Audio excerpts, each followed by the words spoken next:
Hello everybody and welcome back to another match reaction on the channel. It's been a while, feels like it's been ages since I was down the valley watching a game, and it's gonna be ages until the next one. We ain't got a game until start of October against Oxford, I do believe, and maybe that's a good thing, I suppose, judging by last night's performance, or after last night's performance should I say. It finished at the Valley last night. Charlton Athletic 1, Forest Green Rovers 1. Poor. Ran out of ideas, slow, lethargic. The worst referee I've seen down the Valley in a long time, who 100% works in Asda's full time and doesn't do the refereeing side as a full-time job, which definitely needs looking at. And in truth, it just highlighted again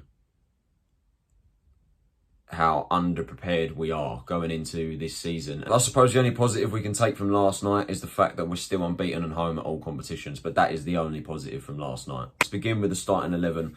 Garner shakes things up. He names 6 changes from the side that lost to Bolton. I believe that's when the game was taken from. Like I say, it's been ages since we played a game due to the stoppage of the fixtures, due to the death of the Queen, which I think was, well, it's up for debate. I personally felt the game should have gone ahead against Exeter. I felt that what we done against Forest Green, the minute silence, the armbands, then the applause afterwards, and then the singing of the national anthem, I felt that that was enough to pay our respects and pay our tribute to her, which, by the way, it was fantastic yesterday. National anthem was sang a bit quick from the covered end choir.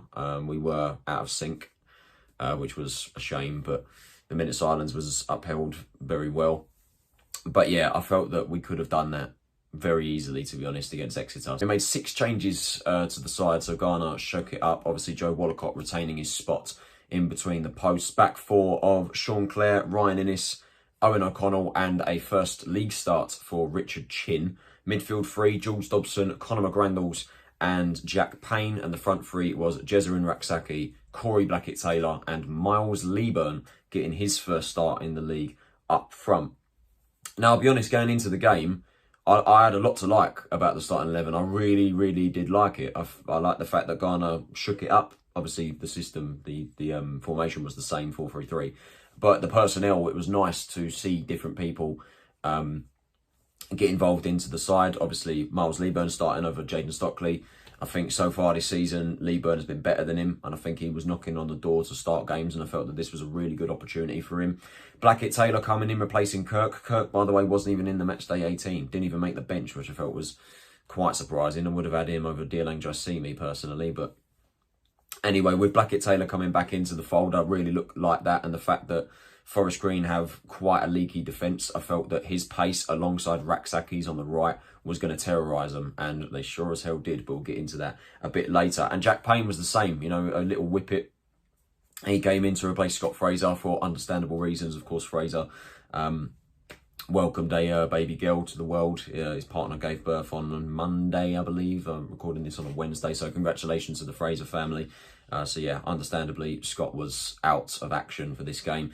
I felt, again, Jack Payne was knocking on the door to start games due to his performances this season. Every game he's come off the bench, he's made an impact, and I felt that he's looked good.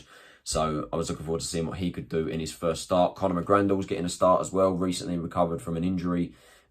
He's had it quite rough so far in a Charlton shirt, we have to say, you know, recovered from a concussion and then a fractured hand. So it was nice to see him back in the starting 11. Richard Chin starting over Charles Clayden. Again, I think I like the look of that.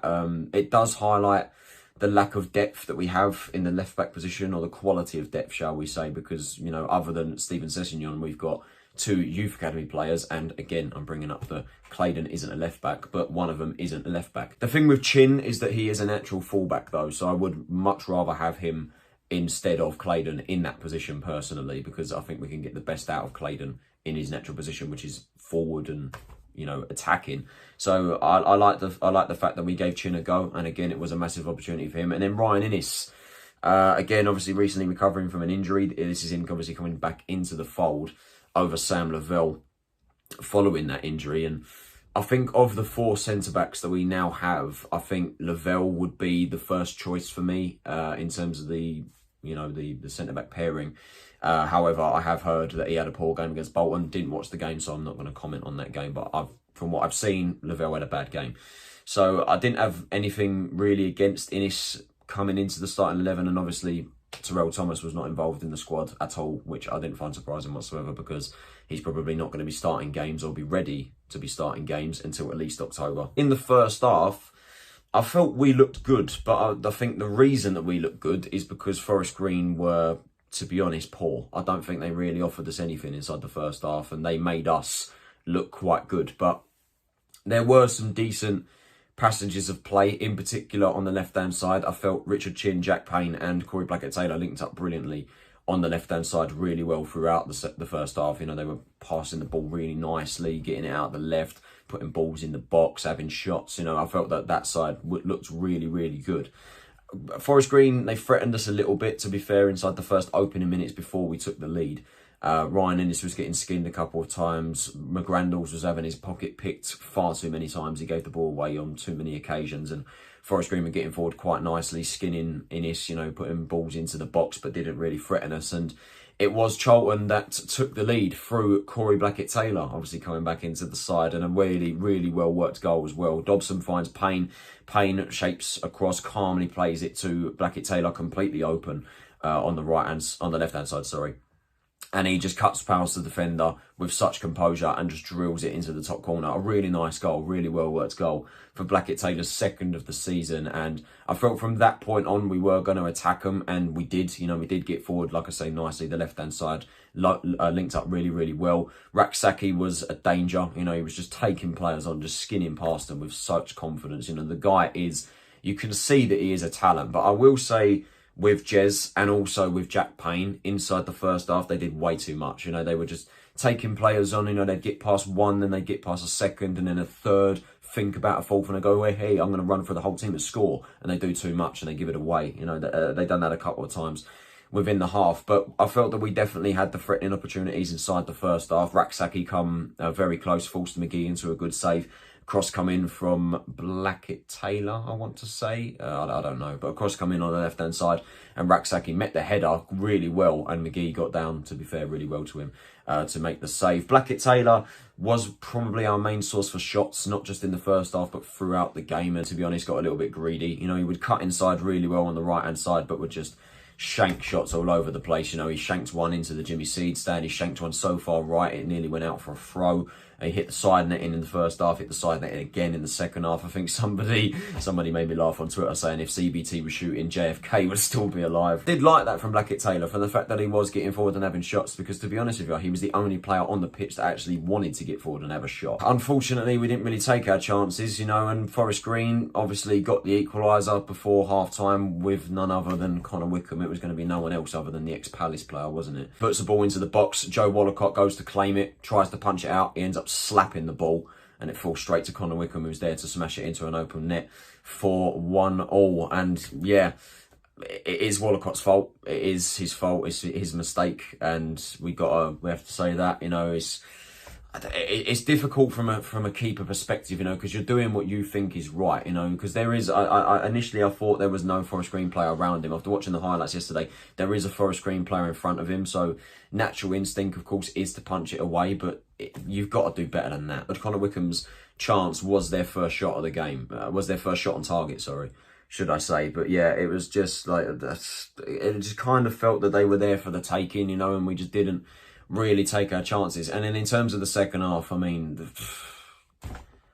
like it was just poor. It was just very poor. You know, we just ran out of ideas. We just looked lethargic. And look, with no disrespect to Forest Green, I mean this in the least disrespectful way possible. They are where they are in the league for a reason. You know, they're currently 20th in the league. They're struggling. They've had a difficult start, but they are there for a reason, and their performance yesterday showed, which and it's really concerning from a Charlton perspective when I say that they had the best opportunities of the second half. And it's teams like this against teams like Forest Green that if we're that serious about promotion and that serious about a top 2 finish that Thomas Sandgaard wants us to achieve, We have to be punishing teams like this. Forest Green were there for the taking yesterday, and we should have punished them, and we didn't. We just completely ran out of ideas. And like I said, even though Forest Green were shit on the night, we were also shit. You know, it was a very frustrating watch. At a corner, which very nearly went in. It was a very dangerous cross. And then their striker, I think it was that Swiss striker, Fiabema, I can't remember his name, but ball comes in and he kind of like slides to go for the ball. Wollacott comes out, obviously, to make the save. And rather than Fiabema, I think it was Fiabema, I'm not sure. But he kind of slides in and he sort of like rolls on top of the ball. And the ball ends up behind him, and he's then able to play it back across. You know, it's just like, it's one of the most bizarre things I think I've seen. And yeah, it's just the fact that it was allowed to happen. You know, some poor defensive display there. But like I said, it was just a frustrating watch. You know, we just completely ran out of ideas. In terms of the substitutions, Albie Morgan came on to replace Conor McGrandles. McGrandles was rubbish, in all honesty. He was, like I said, he just constantly got his pocket picked, gave the ball away too many times. And I do have some sympathies for McGrandles, you know, because he has had injuries and he has had a difficult start to life at Charlton. But I'll be honest, from his performances that he has put in when he has started games, I think it's going to take a while for him to get back into the starting 11.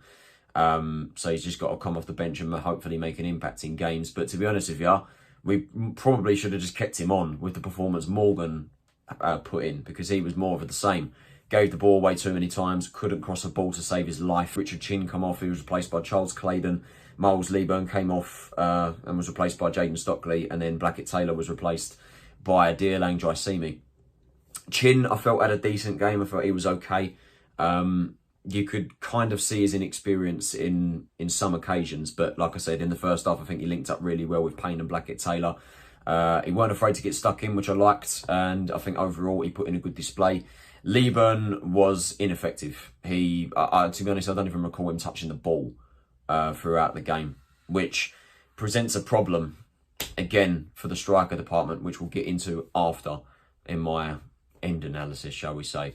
And then Jaiyesimi, like, coming on for Blackett-Taylor. Blackett-Taylor had a decent game. He was one of our more threatening assets in the game. Like I said, he was the only player that actually wanted to have a shot on goal. Yes, they were shocking shots, but at least he had, you know, the desire to get forward and have a shot on goal. So I applaud him for that. Stockley came on and, again, missed another opportunity and was ineffective bar that. You know, cross come into the box, he meets the header. You know, the defender is at least a yard or two in front of him and he's able to win the header over the bar.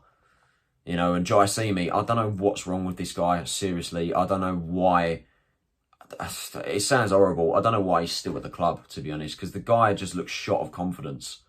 He just looks like a player that just doesn't want to take anyone on. Where is that Jaiyesimi that we were supposed to have signed? I was overhyping him when we signed him. You know, I was like, yeah, man, we've got a really good winger on our hands. We've got one of the best wingers in the league if we play to his strengths. And look at him. He just looks shot to confidence. He just does not look like he wants to take a player on. You know, it's just so, like, I don't know what it is with him, man. I really don't. But after we made those substitutions, it was, I don't know how to describe it, because it was just, we changed the system, we changed the shape, we clearly changed the shape. Clayden sort of went to, like, his natural position as a winger. He wasn't playing as, like, a left-back, he was playing as a winger, he was up front. Clare sort of moved to the position he was in last season, you know, like the right side of a centre-half, but sort of inverted to the right-back position. Blackett-Taylor and then Jaiyesimi sort of acted as like a wing-back. Rak-Sakyi went alongside Stockley in the striker position, which I actually really like the look of. And Payne sort of had like a free roam role. He was sort of like in the middle, out left as like a left wing-back, left wing. But after we changed the shape, there was just one plan and one plan only. Get the ball out to the wing and cross the ball in the box to Stockley. The only problem is we can't cross the ball in. We can't. We don't have a player that can cross the ball in the box properly, apart from Jack Payne, I would say. You know, there would be players in acres of space over on the left-hand side that we would have, for example. We'd think about doing it. They're in acres of space to do it. They look up, realise, oh, I can switch it. We cross the box, we switch the play, and we either under-hit it or over-hit it. It's so annoying that we just cannot cross a ball in the box. You know, and how many times did we roll the ball across the floor? We just smash it across the floor. Sometimes wouldn't even smash it. Blackett-Taylor, on one occasion, Got the ball on the right-hand side. Rak-Sakyi in the middle, cross it into him. Great opportunity across the floor, and he underhits it. What are we doing? And then he did it again, like a minute later. It's just so frustrating. Like, we just completely ran out of ideas. So we thought, yeah, we'll just cross the ball in the box to Stockley. Problem was, we can't even do that. We did have some opportunities. You know, Stockley forced a good save, to be fair, out of McGee. He parried it away. The shot was almost straight at him, to be fair, but still managed to make the save. Rak-Sakyi had a good chance as well, sort of a swivelled volley, like a 180 spin, hitting the shot, and it went over the bar, only just. That was a good opportunity, and yeah, it's like I say, just a frustrating afternoon. And then, to make matters even worse, in the 96th minute of the game, Ryan Inniss gets himself sent off. Now, I'm going to talk about the referee now. Like I said, he is the worst referee I think I've seen down the valley, like, in a very long time. It honestly just makes me laugh. Like, since when was football a non-contact sport? You know, literally for every little thing, he would give a free kick for it. Like, if you even went near a Forest Green player, or the other way round as well, he would just give a free kick for it. There were some challenges that, judging by the fouls that he had given, were bookable offences, you know what I mean? Judging by the fouls that he was giving throughout the game.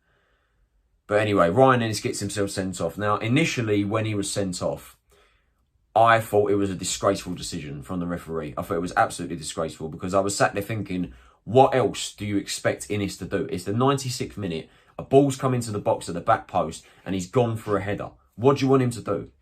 He's challenging a defender for the header, and you've given him a yellow card for that.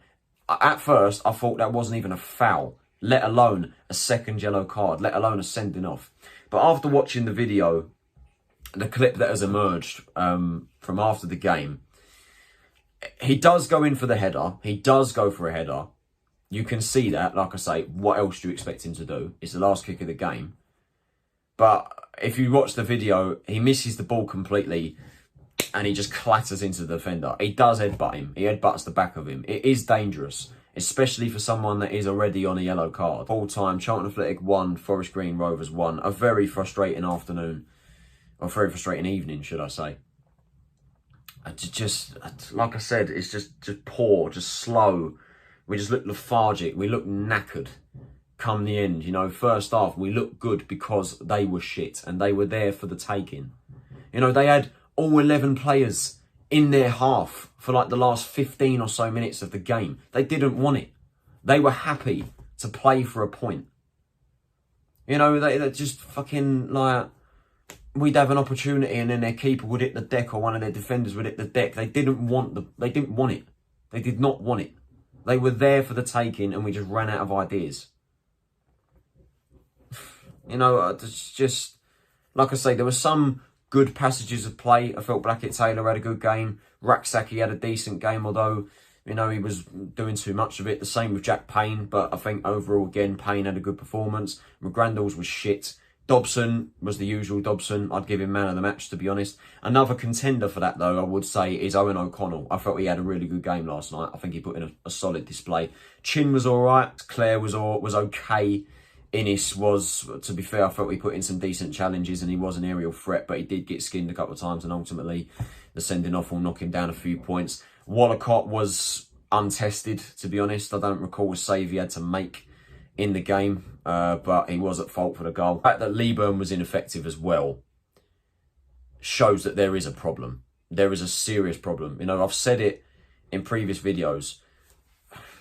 Look, Stockley has my sympathies. He does. He has some of my sympathies because he is a striker that is not suited for this system. And ultimately, a target man in a 4-3-3 system where we want to play the ball on the floor and we want to play attacking football, a target man like Stockley, Leaburn, and even Jaiyesimi is not the answer. And last night was proof of that.